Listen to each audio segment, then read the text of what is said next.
Polar area में सूर्य का प्रकाश पहुंचता है कि नहीं पहुंचता है? अगर खुदा ना खास्ता एक ही पहुंच गया मान लो, और यहाँ बर्फ है, तो बर्फ तो एकदम सॉलिड होता है ना? सॉलिड होता है। अब ये बर्फ क्या करेगा इसको? एक ही प्रकाश पहुंचा, एक ही किरण पहुंचा, तो ये बर्फ क्या करेगा? इस प्रकाश को परावर्तित कर देता है। क्या कर देता है? परावर्तित कर देता है। परावर्तित कर देता है। तो जब धवलता एक्चुअली में क्या होता है? जब सूर्य का प्रकाश कहीं पे टकराया और उसका पूर्ण परावर्तन हो जाए, तो उसको उसका सबसे अधिक धवलता माना जाता है। जहाँ पे सबसे अधिक परावर्तन होगा, वहाँ का धवलता सबसे अधिक होगा। और जहाँ पे नीचे टकराएगा ही नहीं, तो वो तो अवशोषित कर लेगा, उसको रिफ्लेक्ट होने ही नहीं देगा, उसका धवलता कम हो जाता है। तो लिखो अब कि धवलता धवलता ब्रैकेट में अल्बिडो, जब सूर्य का प्रकाश जब सूर्य का प्रकाश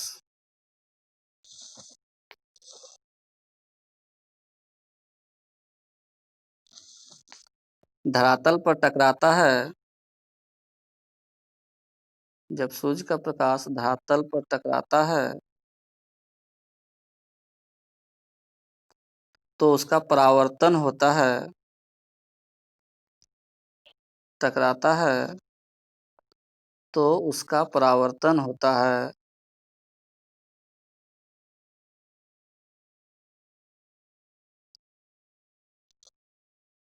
लिख लिए?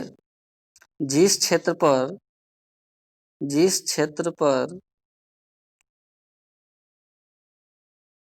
सूर्य के प्रकाश का परावर्तन जब सूर्य का प्रकाश धरातल पर टकराता है, तो उसका परावर्तन होता है। बोल तो रहे हैं।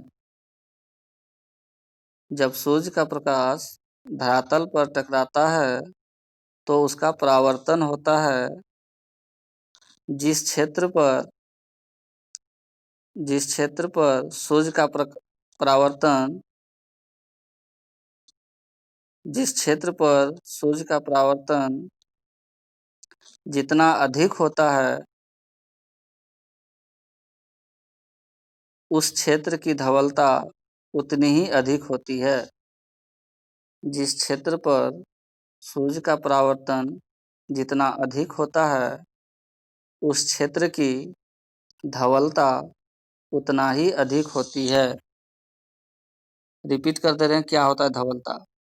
सूर्य का प्रकाश धरातल पर टकराता है। जिस क्षेत्र पर सूर्य का प्रकाश टकराता है जिस क्षेत्र पर सूर्य का प्रकाश टकराता है और उसका परावर्तन होता है, तो जिस क्षेत्र पर जितना परावर्तन होगा, उसी को उस क्षेत्र की धवलता कहते हैं। समझ में आया बात? धवलता क्या है?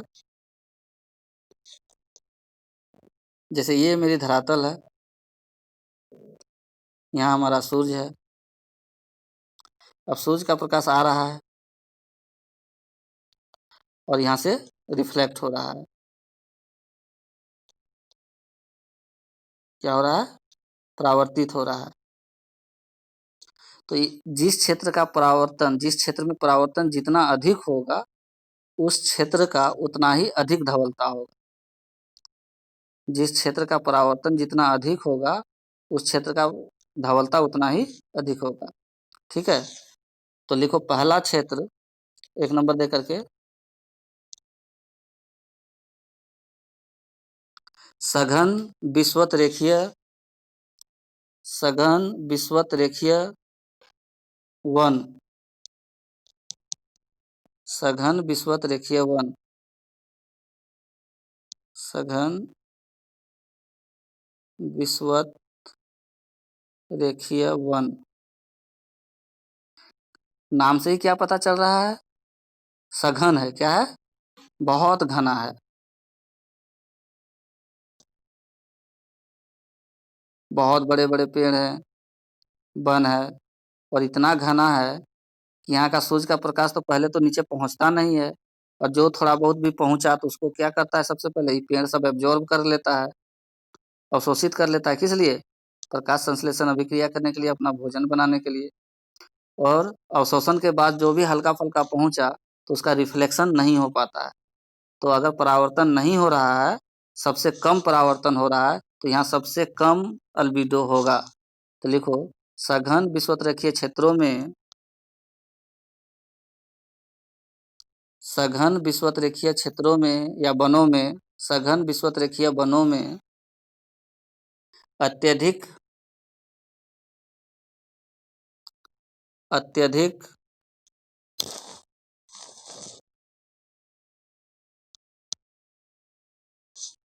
घना होने के कारण, अत्यधिक घना होने के कारण सूर्य का प्रकाश, सूर्य के प्रकाश का अधिकांश भाग, सूर्य के प्रकाश का अधिकांश भाग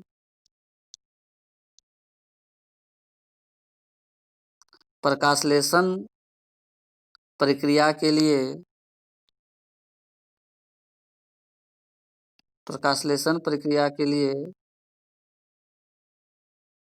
पत्ते अवशोषित कर लेते हैं, पत्ते अवशोषित कर लेते हैं तथा इन क्षेत्रों में, तथा इन क्षेत्रों में सूर्य के प्रकाश का परावर्तन, सूर्य के प्रकाश का परावर्तन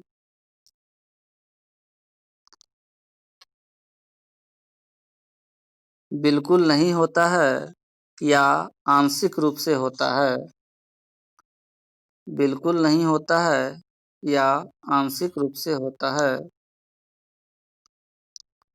इसलिए विषुवत-रेखीय सघन वन प्रदेशों का, इसलिए विषुवत-रेखीय सघन वन प्रदेशों की धवलता, विषुवत-रेखीय वन प्रदेशों की धवलता न्यूनतम होती है, सबसे कम होती है। ब्रैकेट में, सघन विषुवत-रेखीय वनों की धवलता सबसे कम होती है।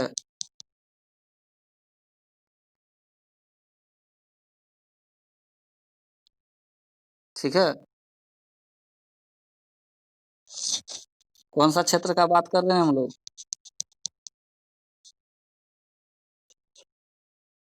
ये हमारा पृथ्वी, ये भूमध्य रेखा। सेंटेंस बना बना के बोलते हैं, तुम लोग पढ़ो फिर हम बोलेंगे। यहाँ रटा हुआ चीज थोड़ी है। बोलो क्या लिखवाए हैं,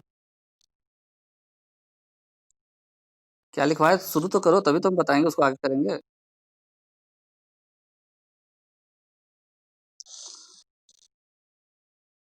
देखो, विषुवत-रेखीय क्षेत्र किसको बोले थे?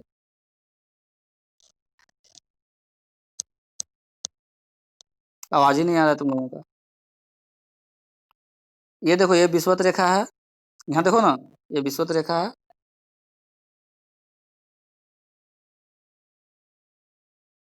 क्षेत्र है। इस विषुवत रेखा के ऊपर या नीचे यहाँ जो सघन वन है, मान लो कि इस एरिया में सघन वन है, कहीं भी इस एरिया में अगर सघन वन है और अगर इस पर सूर्य का प्रकाश आ रहा है, तो इस सूर्य के प्रकाश का अधिकतम अवशोषण हो जाता है प्रकाश संश्लेषण प्रक्रिया के लिए। अब अधिक अवशोषण हो गया, अधिक अवशोषण हो गया प्रकाश संश्लेषण के लिए, तो यहाँ पे सूर्य के प्रकाश का रिफ्लेक्शन बिल्कुल भी नहीं होगा, या एकदम होगा तो हल्का फुल्का होगा। सघन वन में तो होता ही नहीं है एक्चुअली में। तो जिस भी क्षेत्र का जो धवलता कम होता है, इसका मतलब यही होता है कि वहां पे सूर्य के प्रकाश का परावर्तन नहीं हो रहा है, सूर्य के प्रकाश का परावर्तन नहीं हो रहा है, इसलिए उसकी धवलता कम है। सूर्य का प्रकाश का परावर्तन यहाँ सघन वन में बिल्कुल भी नहीं हो पाता है, इसलिए सबसे कम धवलता पूछेगा तो कहाँ का होगा? भूमध्य रेखीय सघन वनों का। ठीक है, विषुवत रेखीय सघन वनों का। समझ में आ गया? अगर ऐसे क्वेश्चन दिखे कि निम्न में से धवलता सर्वाधिक है, निम्न में से धवलता सर्वाधिक है। ऑप्शन नंबर ए विषुवत रेखीय सघन वन, ऑप्शन नंबर बी सवाना के घास के मैदान, ऑप्शन नंबर सी मरुस्थलीय क्षेत्र, ऑप्शन नंबर डी ध्रुवीय क्षेत्र। और पूछ क्या रहा है कि धवलता सर्वाधिक होना चाहिए, मतलब कि सूर्य के प्रकाश का जो परावर्तन है सबसे अधिक होना चाहिए। तो कहाँ होता है सूर्य के प्रकाश का परावर्तन सबसे अधिक? पोल में। नहीं नहीं, पोल पोल ध्रुवों में। क्यों? क्योंकि वहां बर्फ होता है, और बर्फ पे अगर एक भी प्रकाश का किरण पड़ा तो उसको पूरी तरह से रिफ्लेक्ट कर देता है। सबसे अधिक रिफ्लेक्शन होता है बर्फ में, तुरंत रिफ्लेक्ट कर देगा। तो इसलिए सबसे अधिक धवलता कहाँ होता है? पोलर रीजन में, ध्रुवीय क्षेत्र में। वही लिखवा रहे हैं अभी। तो पहला वाला पॉइंट यही लिखवाए कि जो सघन वन क्षेत्र है, कहाँ का? भूमध्य रेखीय क्षेत्र सीमा के आसपास। तो वहां पे जो सघन वन है, वहां पे सूर्य का प्रकाश का परावर्तन बिल्कुल ही नहीं होता है, इसलिए उस क्षेत्र का धवलता सबसे कम होता है, न्यूनतम होता है। समझ में आया पॉइंट? सबको समझ में आ गया? उर्दू को चल गए क्या? अब ये तो सघन वन का बात हुआ जहाँ की धवलता सबसे कम होता है। अब दूसरा पॉइंट लिखो, दूसरा पॉइंट लिखो। सवाना के घास के मैदान, सवाना के घास के मैदान जहाँ बड़े बड़े झाड़ियां पाई जाती है,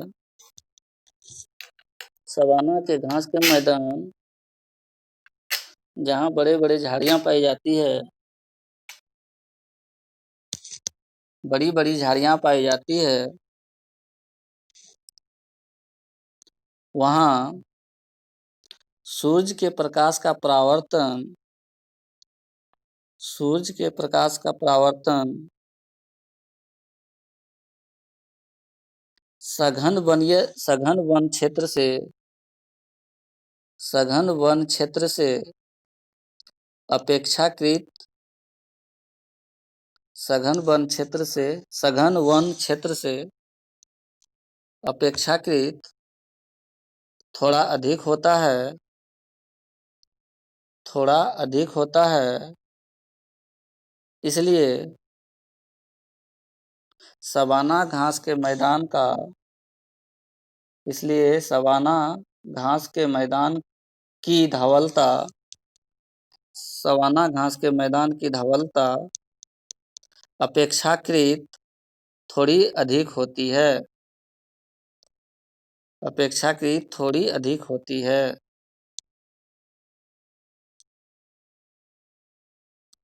तीसरा पॉइंट, मरुस्थलीय, मरुस्थलीय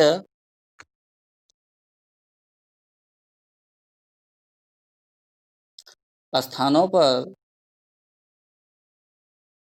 मरुस्थलीय स्थानों पर, तीसरा पॉइंट बनाओ, मरुस्थलीय जगह, कोई भी मरुस्थल का बात करते हैं।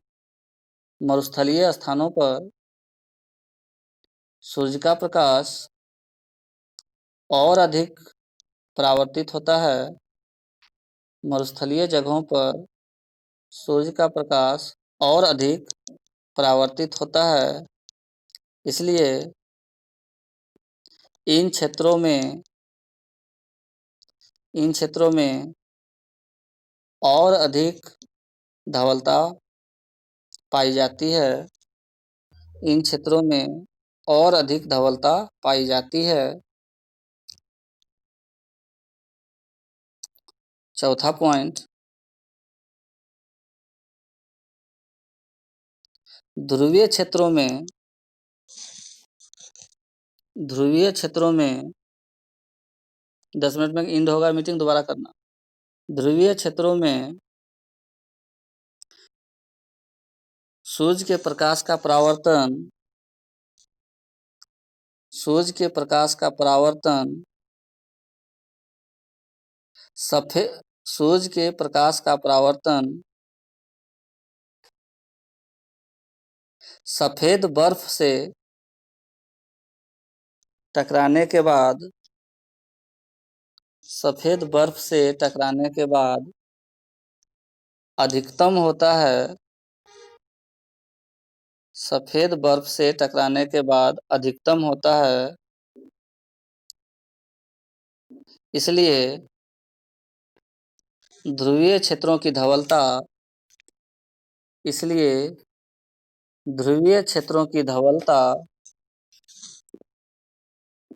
सबसे अधिक होती है।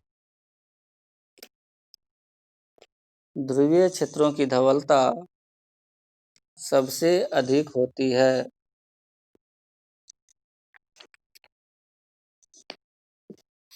समझ में आया धवलता? अल्बिडो क्या है?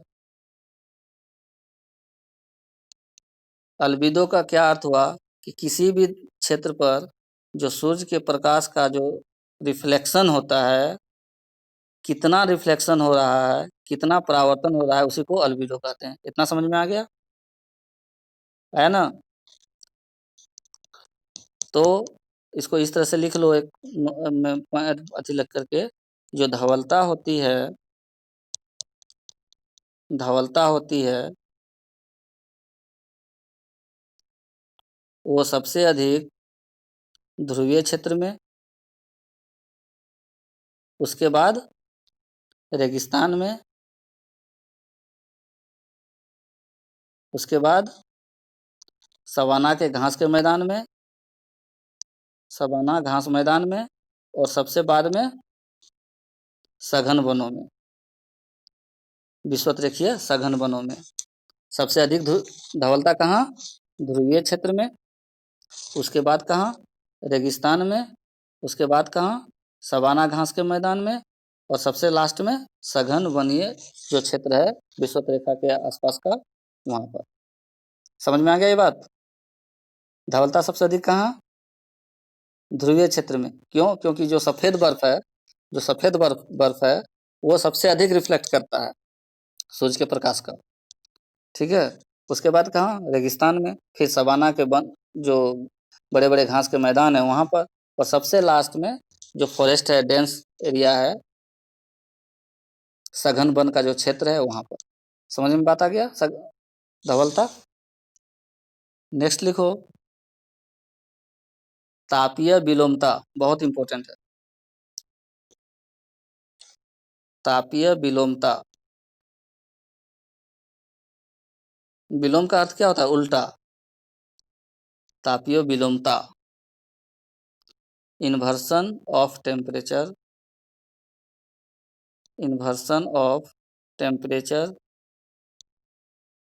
तापीय विलोमता। लिख लिया टॉपिक? देखो होता क्या है तापीय विलोमता। कल ही लिखाया था ना कि जब हम लोग क्षोभ मंडल में कितना मीटर ऊंचाई जाते हैं तो 1 डिग्री सेंटीग्रेड सेल्सियस टेम्परेचर कम होता है? कितना मीटर ऊंचाई जाने पर 1 डिग्री सेल्सियस टेम्परेचर कम होता है? बात जल्दी बताओ, कल ही लिखवाए हैं। कितना मीटर, कितना कितना?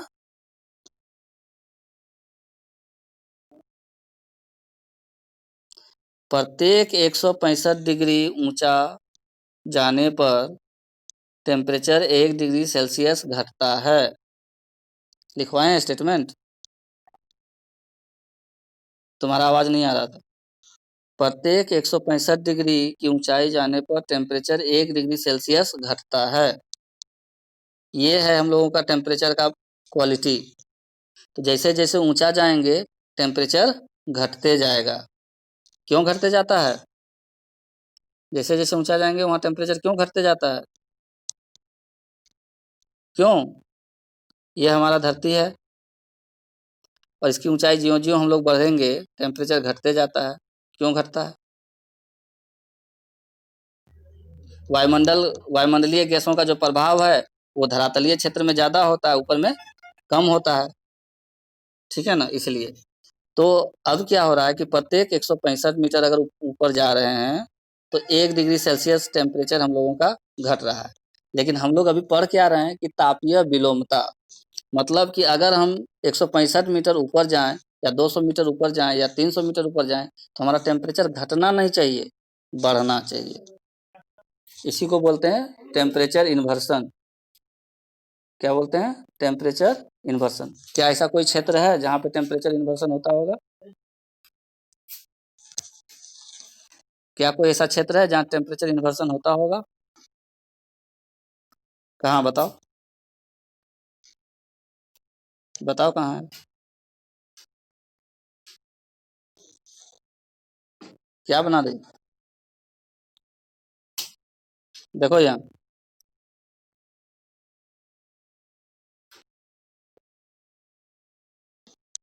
ये कोई माउंटेन है, ठीक है, कोई भी पहाड़ी क्षेत्र है,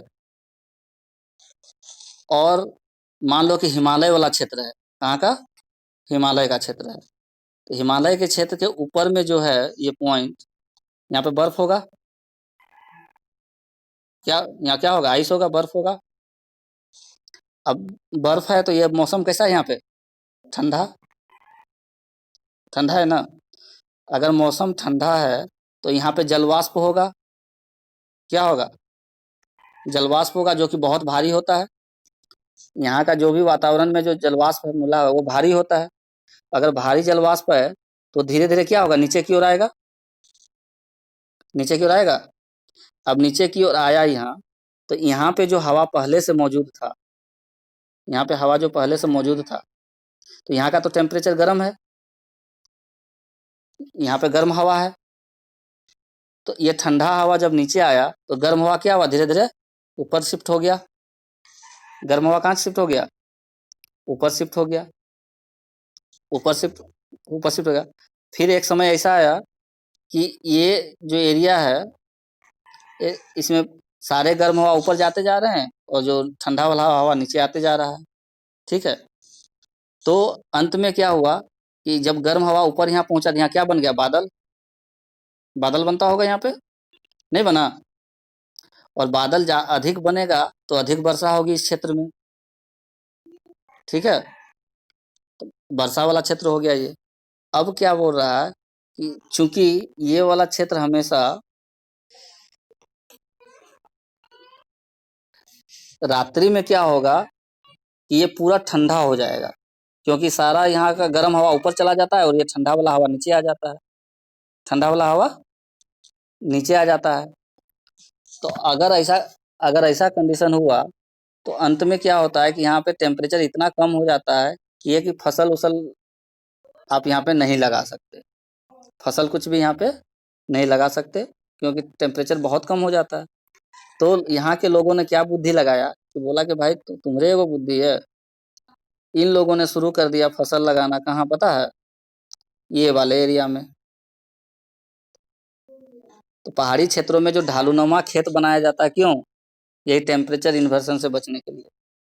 तो इन लोगों ने खेती यहाँ शुरू कर दिया। जैसे सेब का बागान जो कश्मीर में होता है, सेब वगैरह जो होता है वो ढालूनुमा क्षेत्रों में फसल लगाया जाता है। यहाँ ये वाले क्षेत्र में नहीं लगाया जाता है। क्यों? क्योंकि यहाँ का टेम्परेचर बहुत ही ज़्यादा कम हो जाता है। और ये वाला एक उसके लिए एक आइडियल कंडीशन होता है कि यहाँ पे बागानी किया जा सके, सब्जी का बागानी हो चाहे फल का बागानी हो। ठीक है। तो यहाँ क्या हो रहा है कि नीचे का जो टेम्परेचर, हाँ हिमाचल, हाँ हाँ हिमाचल हो गया, जम्मू कश्मीर हो गया, वहाँ यही सब होता है। तो यहाँ का जो टेम्परेचर है, अब ये देखो, यहाँ अगर हम ऊंचाई की ओर जैसे जैसे जाएंगे तो हमारा टेम्परेचर कम मिल। अब सुनो तो, अब यहाँ पे अगर हम ऊंचाई की तरफ जाएं, धीरे धीरे ऊपर की ओर बढ़ें तो टेम्परेचर घटेगा कि बढ़ेगा? ऊपर का टेम्परेचर बढ़ेगा और नीचे नीचे का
आ गया सब कोई?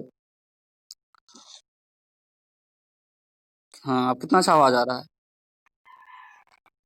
अब यहाँ पे जो बर्फ वाला एरिया था, यहाँ बर्फ वाला जो एरिया था, इसकी जो भारी जो थे, मतलब जो जलवाष्प थे, यहाँ का जो भारी हवा था, वो नीचे की ओर आया और इस जगह को ठंडा कर दिया रात्रि में। और यहाँ का जो गर्म हवा था, वो क्या हो गया, ऊपर चला गया। तो यहाँ पे अगर हम जैसे ही ऊपर की ओर जाएंगे, तो हमें टेम्परेचर घटता हुआ मिलेगा कि बढ़ता हुआ मिलेगा? बढ़ता हुआ मिलेगा। नीचे से ऊपर जाएंगे, नीचे से ऊपर जाएंगे तो टेम्परेचर बढ़ता हुआ मिलेगा। तो इसी को बोलते हैं टेम्परेचर इन्वर्सन। टेम्परेचर इन्वर्सन, तापीय विलोमता। तो लिखो, लिखो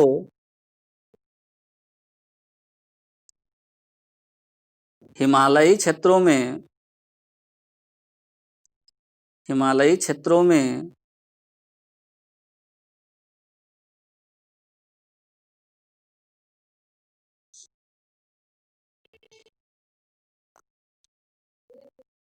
ब्रैकेट में लिखना, महान हिमालय तथा मध्य हिमालय, महान हिमालय तथा मध्य हिमालय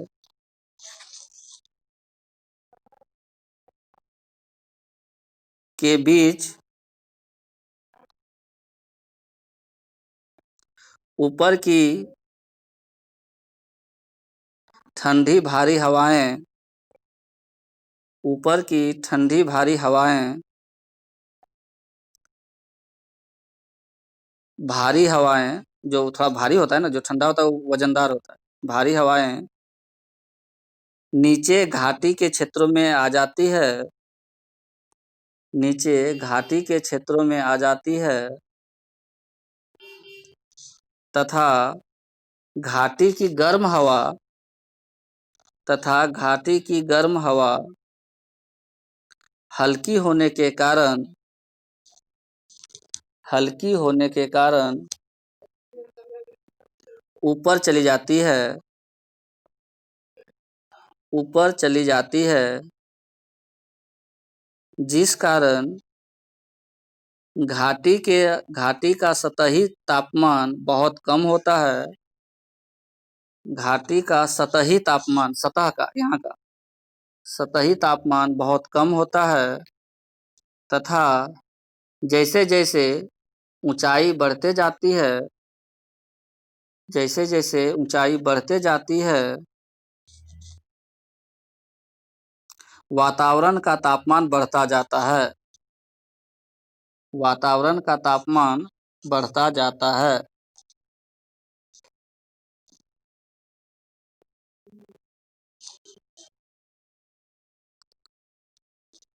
देखो, ये महान हिमालय वाला क्षेत्र है, महान हिमालय का क्षेत्र। यहाँ पे बर्फ जमा हुआ है पूरा। यहाँ की जो भारी हवाएं हैं नीचे की ओर आ गई, कहाँ आ गई? घाटी वाले क्षेत्र में। और यहाँ की जो गर्म हवाएं हैं ऊपर चली गई, यहाँ की गर्म हवाएं ऊपर चली गई। ये गर्म हवा ऊपर जाने से यहाँ वायुवरण, यहाँ का जो वातावरण है ऊपर का गर्म हो गया और घाटी का जो वातावरण है वो ठंडा हो गया। ठीक है, घाटी का वातावरण ठंडा हो गया। इस वजह से क्या हुआ, इतना अधिक ठंडा होने की वजह से यहाँ पे जो कृषि के लिए लोगों ने क्या कहा कि हम लोग जो ढाल वाला क्षेत्र है उसी में कृषि करेंगे, ताकि हमारा कृषि जो है, कृषि पर जो मेहनत लगेगा वो बेकार नहीं जाए। तो लिखो, इन क्षेत्रों में, अगला पॉइंट बना के लिखना, इन क्षेत्रों में, इन क्षेत्रों में, इन क्षेत्रों में फल की खेती, इन क्षेत्रों में फल की खेती ढालीय, ढालीय क्षेत्रों में किया जाता है। इन क्षेत्रों में फल की खेती ढालीय क्षेत्रों में किया जाता है, क्योंकि क्योंकि ढालीय क्षेत्रों में इसके लिए आदर्श स्थिति होती है। ढालीय क्षेत्रों में इसके लिए आदर्श स्थिति होती है। बागवानी हो चाहे सेब की खेती हो, सब कहाँ करेगा ये लोग, ये ढालीय क्षेत्रों में, ढालीय क्षेत्रों में बागवानी के लिए या फल की खेती के लिए आदर्श स्थिति होती है। तो टेम्परेचर इन्वर्सन समझ में आ गया, टेम्परेचर इन्वर्सन समझ में आ गया। लेकिन टेम्परेचर इन्वर्सन होने के लिए कुछ कंडीशन होते हैं। लिखो, तापीय विलोमता के लिए अनिवार्य शर्तें, तापीय विलोमता के लिए अनिवार्य शर्तें। क्या क्या शर्त होता है, तापीय, कोई भी जगह में तापीय विलोमता होगा उसके लिए कुछ शर्त है, वो शर्त के बारे में लिखवा देते हैं।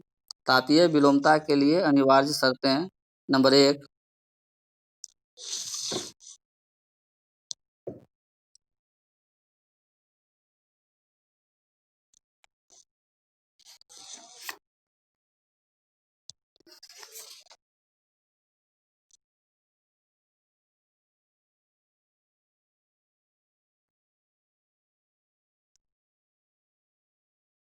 उस क्षेत्र की वायुमंडलीय दशा,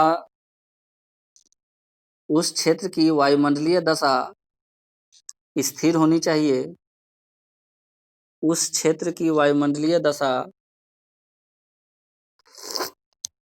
स्थिर होनी चाहिए।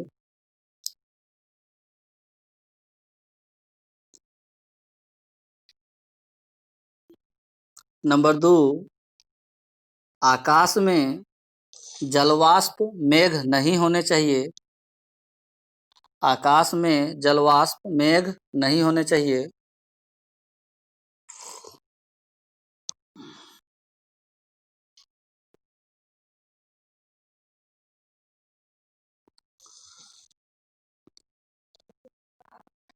तापीय, तीसरा नंबर लिखना, तापीय विलोमता, तीसरा पॉइंट, तापीय विलोमता शीत ऋतु में ही संभव है, तापीय विलोमता शीत ऋतु में ही संभव है। तीसरा कंडीशन क्या बोल रहे हैं, तापीय विलोमता शीत ऋतु में ही संभव है। कैसे, अगर गर्मी का दिन है, कौन सा दिन, गर्मी का दिन, यहाँ बर्फ है,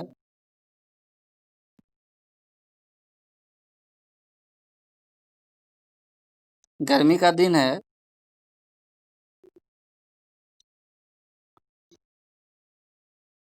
और यहाँ बर्फ जमा हुआ है, तो यहाँ का तो बर्फ पिघलेगा, यहाँ का बर्फ क्या होगा, पिघल के, पिघल के ही तो पानी के रूप में नीचे आ जाएगा ना,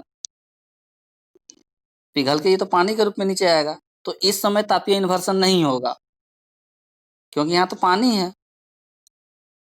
हाँ, लेकिन अगर ठंडा का दिन है, शीत ऋतु है, तो क्या यह बर्फ पिघलेगा, नहीं पिघलेगा। और ठंडा होने की वजह से क्या होगा, यहाँ पे जो जलवाष्प है ये भारी होगा, और भारी जलवाष्प धीरे धीरे नीचे की ओर बैठेगा, और यहाँ का जो गर्म जल वाष्प है ये ठंडा है, तो यहाँ का इस एरिया का जल वाष्प निश्चित तौर पे ये जो हवा है थोड़ा ना थोड़ा गर्म होगा ही। तो जो गर्म होगा तो वो ऊपर जाएगा, और जब ये ऊपर गया तो ये ठंडा वाले को यहाँ पे जगह मिल गया रहने के लिए। अगर ये ठंडा वाले को यहाँ जगह मिला तो ये जगह ठंडा हो जाएगा और इसके ऊपर का जगह गर्म हो जाएगा। होगा कि नहीं होगा? तो तापीय विलोमता शीत ऋतु में ही संभव है, गर्मी के दिन में नहीं। इसलिए हम लोग जो ठंडा के दिन में कहाँ जाते हैं घूमने के लिए? चलो शिमला, चलो नैनीताल, क्यों? क्योंकि वहाँ पे तापीय इन्वर्सन होता है। वहाँ पे इन एरिया में जब रहोगे इस क्षेत्र में तो क्या होता है, गर्मी लगता है, तो मौसम थोड़ा सुहावना लगता है। पूरा गर्म नहीं, मौसम सुहाना रहता है, अच्छा लगता है, न ज्यादा ठंडा न ज्यादा।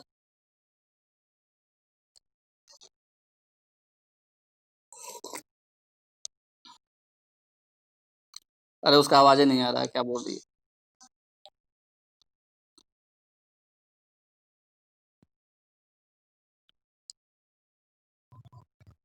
हाँ, वही टेम्परेचर इन्वर्सन का कॉन्सेप्ट रहता है वहाँ पर भी।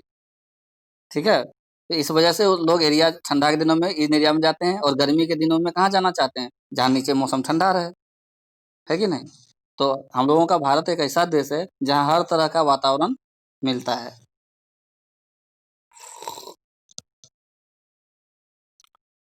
मतलब ज्यादा ठंडा नहीं रहता है, तुमको ब्लैंकेट में तो रहने का जरूरत नहीं पड़ेगा, रजाई के अंदर तो रहने का जरूरत नहीं पड़ेगा। है कि नहीं? लोग आराम से घूमता है। तो टेम्परेचर इन्वर्सन समझ में आ गया। उसके लिए तीन शर्तें थी: आकाश साफ होना चाहिए, वहाँ के वायुमंडल में स्थिरता होनी चाहिए, और शीत ऋतु होना चाहिए। ठीक है।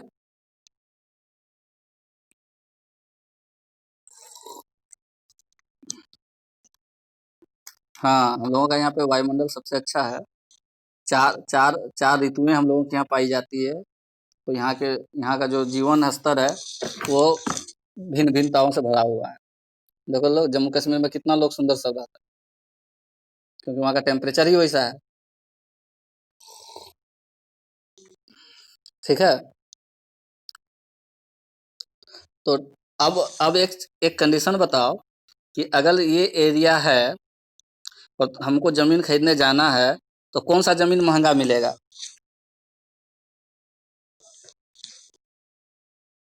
महंगा कौन सा होगा?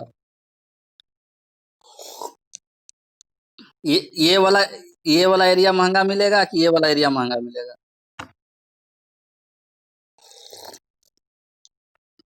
कौन वाला? ये वाला? अरे भाई, खेती उती के लिए अनुकूल मौसम यहाँ है, तो सब होटल उटल सब यहीं बनाने लगा सब कोई, तो इस जमीन का कोई वैल्यू है? तब तो महंगा ये हो जाता है, ढालीय क्षेत्र ज्यादा महंगा हो जाता है, यहीं पे सब टूरिस्ट लोग यहीं जाते हैं, यहीं एंजॉय करते हैं, क्योंकि यहाँ तो ज्यादा अथी हो जाता है ना प्रॉब्लम।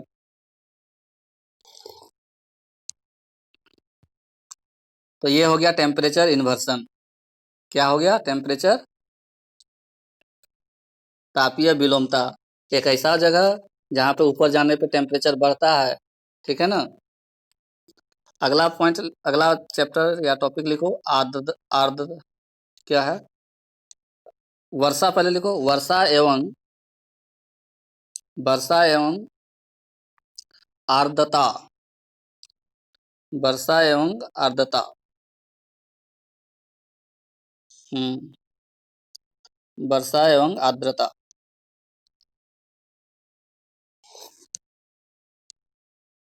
वर्षा एवं आर्द्रता। आर्द्रता, ह्यूमिडिटी। ह्यूमिडिटी। आर्द्रता को इंग्लिश में क्या बोलते हैं? ह्यूमिडिटी। आर्द्रता। क्या होता है वर्षा और क्या होता है आर्द्रता, कोई बताओ? आर्द्रता से क्या समझते हैं, वर्षा से क्या समझते हैं?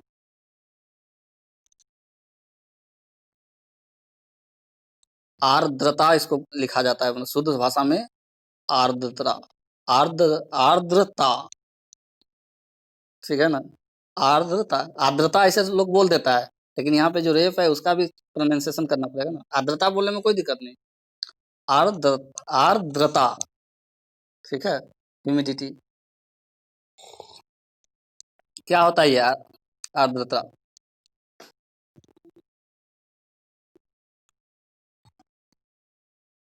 क्या क्या क्या क्या? नहीं नहीं नहीं, लिखो। आर्द्रता लिख करके डैश दो। ह्यूमिडिटी।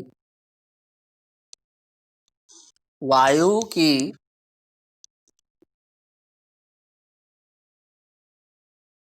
वायु की जलवाष्प धारिता की मात्रा, वायु की जलवाष्प धारिता की मात्रा आर्द्रता कहलाती है। वायु की जलवाष्प धारिता की मात्रा आर्द्रता कहलाती है।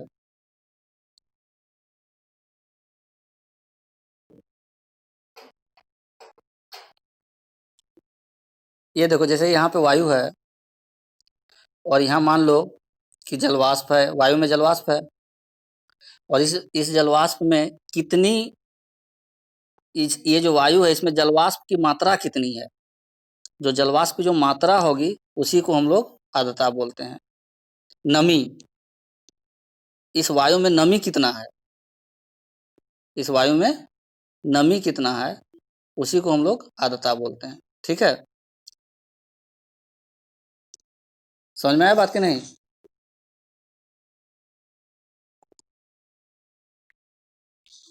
ठीक है, ये आर्द्रता दो प्रकार की होती है। नेक्स्ट लिखो, आर्द्रता दो प्रकार की होती है। आर्द्रता दो प्रकार की होती है। एक निरपेक्ष आर्द्रता, निरपेक्ष आर्द्रता, absolute humidity, absolute humidity, humidity, absolute humidity. तथा दूसरा रिलेटिव ह्यूमिडिटी, दूसरा सापेक्ष आर्द्रता, सापेक्ष, रिलेटिव, रिलेटिव ह्यूमिडिटी, सापेक्ष आर्द्रता, सापेक्ष।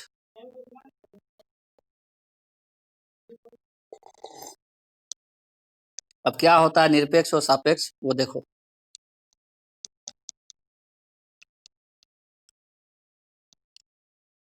मान लो कि ये जगह ए है और ये जगह बी है। अगर कोई यहाँ कहता है कि 20 डिग्री टेम्परेचर पर इस जगह जो जलवाष्प की मात्रा है वो 40 इकाई है, कितना है? 40 यूनिट, 40 यूनिट। और ये बी है, यहाँ पे बोल रहा है कि यहाँ का जो जलवाष्प है उसकी मात्रा है 40, 40 यूनिट बोलो, 40 ग्राम बोलो, 40 ग्राम है। ठीक है, कितना ग्राम है? 40 ग्राम है। तो दोनों जगह 40-40 ग्राम है, दोनों जगह 40-40 ग्राम है। तो एक 40 ग्राम को बोलेगा वो कि यह इसकी वास्तविक आर्द्रता है। 20 डिग्री टेम्परेचर पर इसकी वास्तविक आर्द्रता कितनी है? 40 ग्राम है। और अगला पॉइंट में, बी पॉइंट में बोल रहा है कि 20 डिग्री टेम्परेचर पर, 20 डिग्री टेम्परेचर पर जो जगह बी है वो, उसकी जो क्षमता है, इसका जलवाष्प ग्रहण करने का जो क्षमता है वो कितना है? 80 है। इसका जलवाष्प ग्रहण करने की क्षमता 80 है। ये जलवाष्प,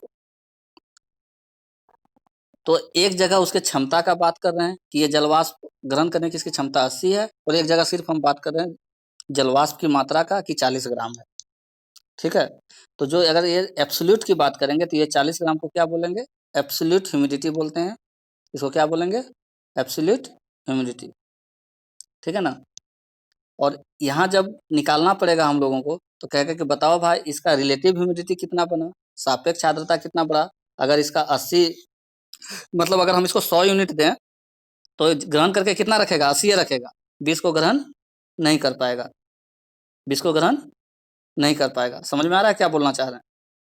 तो अगर रिलेटिव ह्यूमिडिटी होगा निकालने के लिए, उसकी कैपेसिटी पे डिपेंड करता है। तो लिखो, पहला लिखो निरपेक्ष आर्द्रता, निरपेक्ष आर्द्रता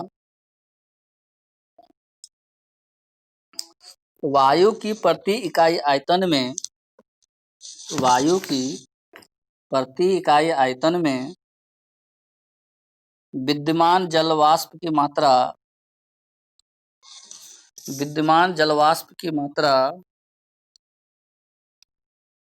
निरपेक्ष आर्द्रता कहलाती है। वायु के प्रति इकाई आयतन में विद्यमान जलवाष्प की मात्रा निरपेक्ष आर्द्रता कहलाती है।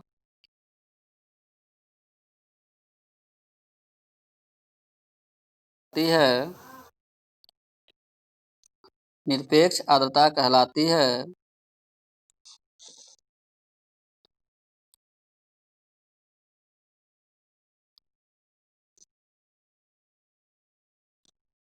दूसरा लिखो सापेक्ष आर्द्रता, रिलेटिव ह्यूमिडिटी।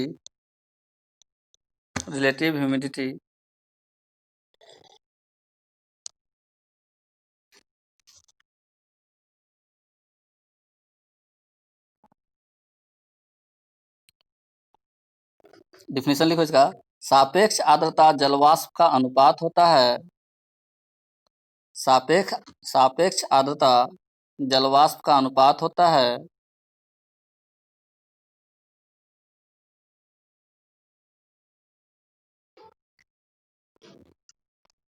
कैसे? नीचे डायरेक्ट लिख लो सापेक्ष आर्द्रता को इस तरह से, किस अनुपात में रहता है। सापेक्ष आर्द्रता बराबर होता है वायु में वास्तविक जलवाष्प की मात्रा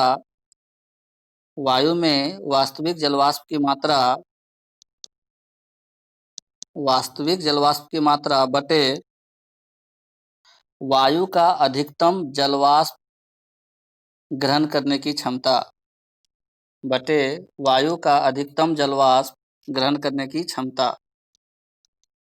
पढ़ के सुनाओ क्या लिखा।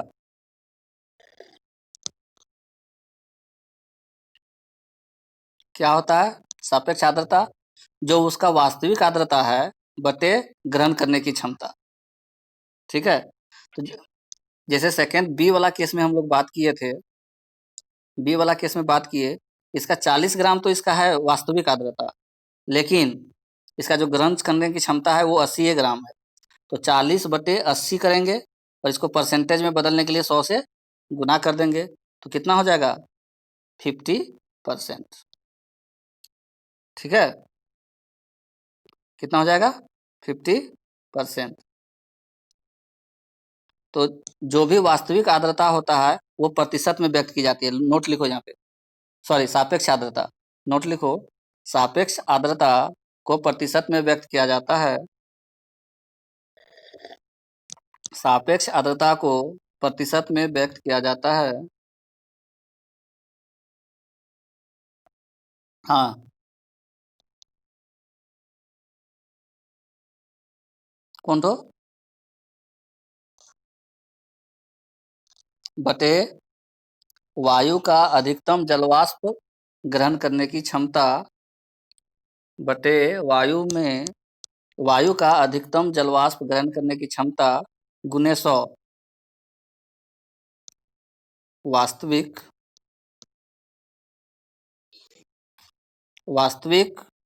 बटे ग्रहण करने की क्षमता गुना 100 ऊपर में।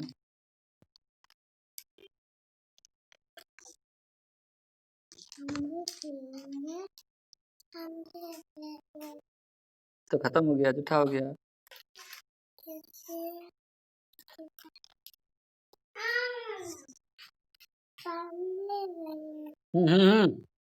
मुस्कान वो पिलाओ, पानी पिलाओ उसको। ठीक है, लिख लिया। वास्तविक जलवाष्प की मात्रा वास्तविक जलवाष्प की मात्रा बटे क्या लिखा, उसका ग्रहण करने की क्षमता। बढ़िया से लिख लिया ना। तो